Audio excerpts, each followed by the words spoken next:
Welcome friends to my channel D life. अब तक हमने देखा कि कैसे के हैंड्रिक्स ने हमें अलग अलग तरीके से being feeling good all the time के बारे में कुछ सवाल पूछे हैं। So the ultimate step, now we are reading it. Are you willing to take the big leap to your ultimate level of success in love, money, and creative contribution? Maynard's Big Leap. Maynard Webb said yes, and his example inspires me to this day. When I first met Maynard, he was the chief operating officer of eBay, serving during the same time period in which Meg Whitman was CEO. Almost everyone knows about eBay and its phenomenal impact, but fewer people know that Maynard Webb was one of the main architects of its meteoric success. By the time I met Maynard, he had already earned the respect not only of the employees and shareholders of eBay, but also of the larger community of high tech executives across the world. Yet, in my view, he was operating in his zone of excellence, not his zone of genius. He had already amassed a sizable fortune and could easily have rested on the laurels of his accomplishment at eBay.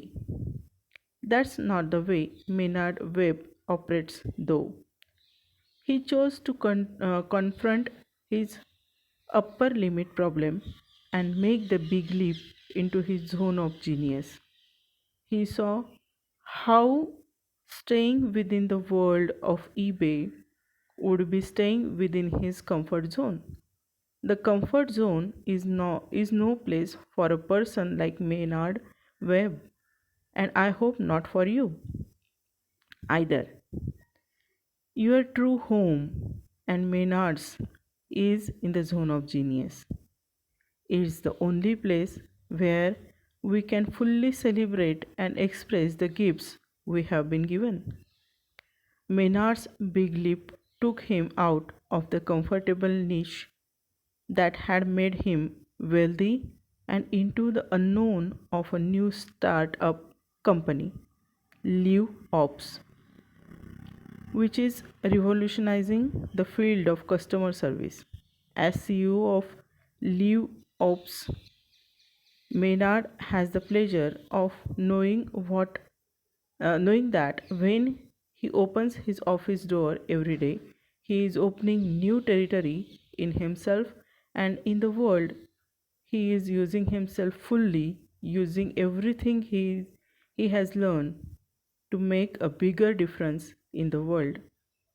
Now, contrast Meena's story with that of a person I didn't get to know until after he ran head on into his upper limit.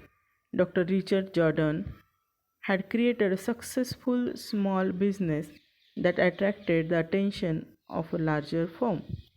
The firm made him an offer of $3 million for his business plus a generous 2 year employment contract for himself. After weeks of negotiation, they were on the verge of signing the deal. Then one morning, Dr. Jordan woke up with some last minute concerns, the main one being that the new employment contract offered him two fewer, we- two fewer weeks of vacation than he was used to taking. He got into an angry confrontation with the negotiator over his detail, which resulted in a letter from the company stating that due to the force of your remarks, they were no longer interested in acquiring the business. In a letter to me, Dr. Jordan said, in that phone call, I waved goodbye to $3 million in cash, salary, and incentives. Fortunately, Dr. Jordan was able to learn from the experience. His letter continued.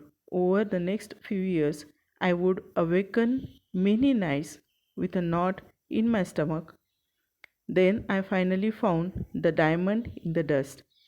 After much work and introspection, I discovered that what I was really saying to that man was, wait a minute, $3 million?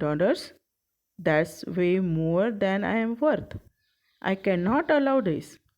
He decided to use the experience as, in his words, the $3 million gift. He formed two wonder questions to use in his life going forward. How much love and abundance am I willing to allow? How am I getting in my own way? Thank you for today. We'll meet in the next video. Stay connected. Thank you.